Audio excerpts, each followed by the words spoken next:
Good morning children. Today we will continue our chapter The Natural Wealth of India.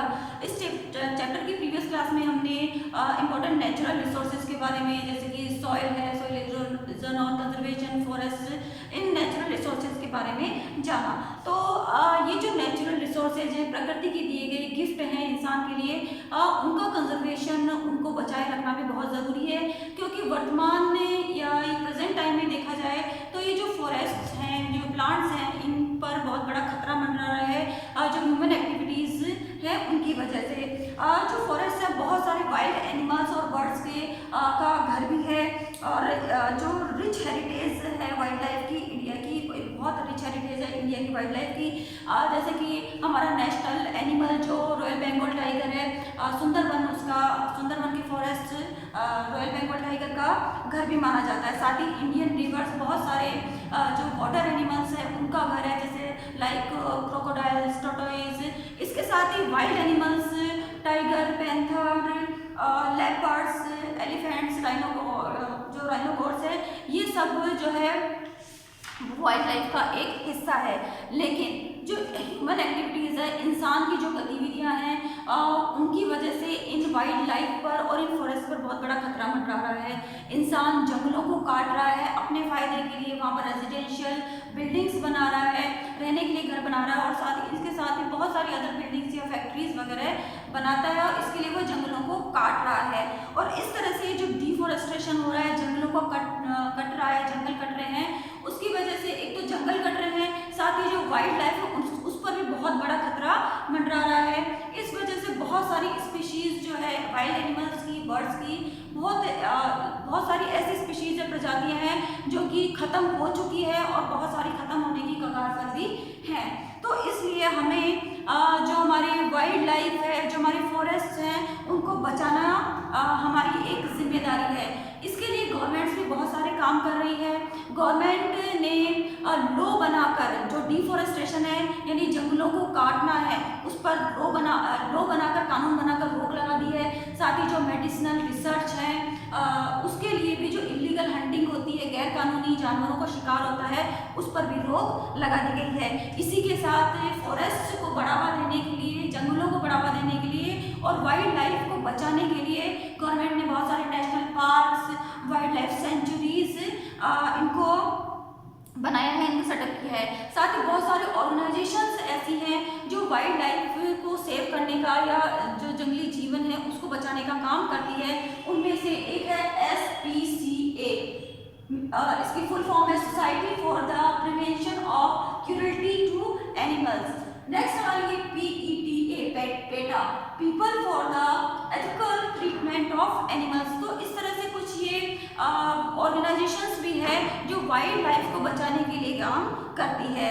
और कुल मिलाकर बात यह है कि हमें फॉरेस्ट को और वाइल्ड लाइफ को बचाने के लिए ये जिम्मेदारी हमारी है कि हम उन्हें बचाए रखें। नेक्स्ट हमारा टॉपिक है इम्पोर्टेंस ऑफ फॉरेस्ट। जो फॉरेस्ट है बहुत ज़्यादा इम्पॉर्टेंट है, ऐसे नेचुरल रिसोर्स है जो हमारे जीवन के लिए बहुत ज़्यादा इम्पॉर्टेंट है। सबसे पहले तो जो फॉरेस्ट हैं give us timber, would for fuel, fruits and medicinal plants and other useful products हमें प्रोवाइड करवाते हैं। टिम्बर यानी लकड़ी जो हमारे फर्नीचर वगैरह के लिए काम में आती है, फ्यूल के लिए लकड़ी, ईंधन के लिए जो लकड़ी यूज़ करते हैं हम वो। इसके साथ ही बहुत सारे मेडिसिनल प्लांट्स भी जंगलों में होते हैं जिनसे हम मेडिसिन्स बनाते हैं। तो ये सब हमें इन जंगलों से, इन फॉरेस्ट से प्रोवाइड करवा जाती, इनसे प्राप्त होती हैं। साथ ही सबसे महत्वपूर्ण बात जो इंसान के जीवन के लिए सबसे ज़्यादा जरूरी है कि जो ये फॉरेस्ट हैं, ये जो ट्रीज हैं, वो जो हमारे जीवन के लिए नुकसानदायक गैस कार्बन डाइऑक्साइड है उसे एब्जॉर्ब कर लेते हैं, अपने अंदर सोख लेते हैं, और ऑक्सीजन जिसे कि हम प्राणवायु के नाम से भी जानते हैं, ये हमें देते हैं, रिलीज करते हैं। तो ये ध्यान देने की बात है कि जो प्लांट्स होते हैं, जो ट्रीज होते हैं, वो कार्बन डाइऑक्साइड को एब्जॉर्ब करते हैं और CO2 प्राणवायु गैस को रिलीज करते हैं, जिससे कि हमारी जीवन जिससे कि हम अपना जीवन जीते हैं। हमारे जीवन के लिए सबसे महत्वपूर्ण गैस ये है। इसके साथ ही forest cause rainfall and keep the climate cool. जो फॉरेस्ट हैं, जो पेड़ पौधे हैं, वो एक कारण है रेनफॉल होने का, और इनकी वजह से क्लाइमेट भी है वो भी कूल रहता है, ठंडा रहता है। इसके साथ ही provide shelter to wild life and fodder for animals.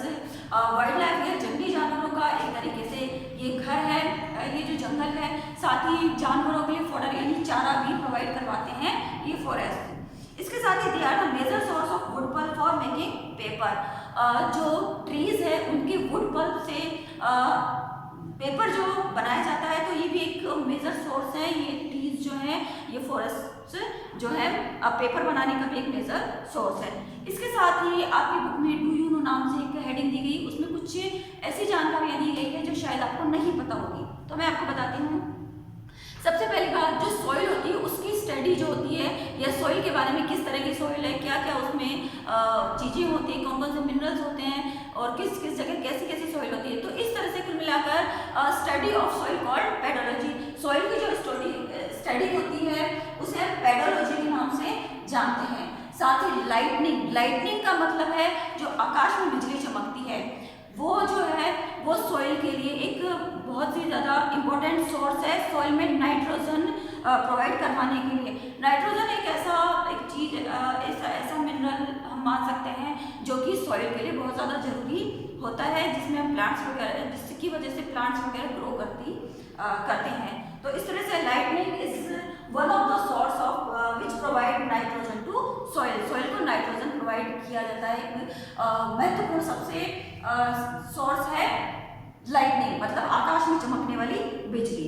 Next है क्रिकेट बैट। क्रिकेट के बारे में सबने देखा ही होगा, सब जानते होंगे। जो क्रिकेट में बैट यूज किया जाता है वो विलो ट्रीज नाम के विलो ट्रीज की जो लकड़ी होती है उससे क्रिकेट बैट बनाए जाते हैं। इसके साथ ही यूकेलिप्टस जिसे हम नीलगिरी के ट्री के नाम से जानते हैं, तो ये जो है ये यूकेलिप्टस मेडिसिनल ऑयल इससे बनाया जाता है और ये तमिलनाडु के नीलगिरीज में ग्रो होता है। तो यूकेलिप्टस इट मीन्स नीलगिरी से हिंदी में कहा जाता है और ये तमिलनाडु के नीलगिरीज में ग्रो होता है। इससे यूकेलिप्टस मेडिसिनल ऑयल भी बनाया जाता है।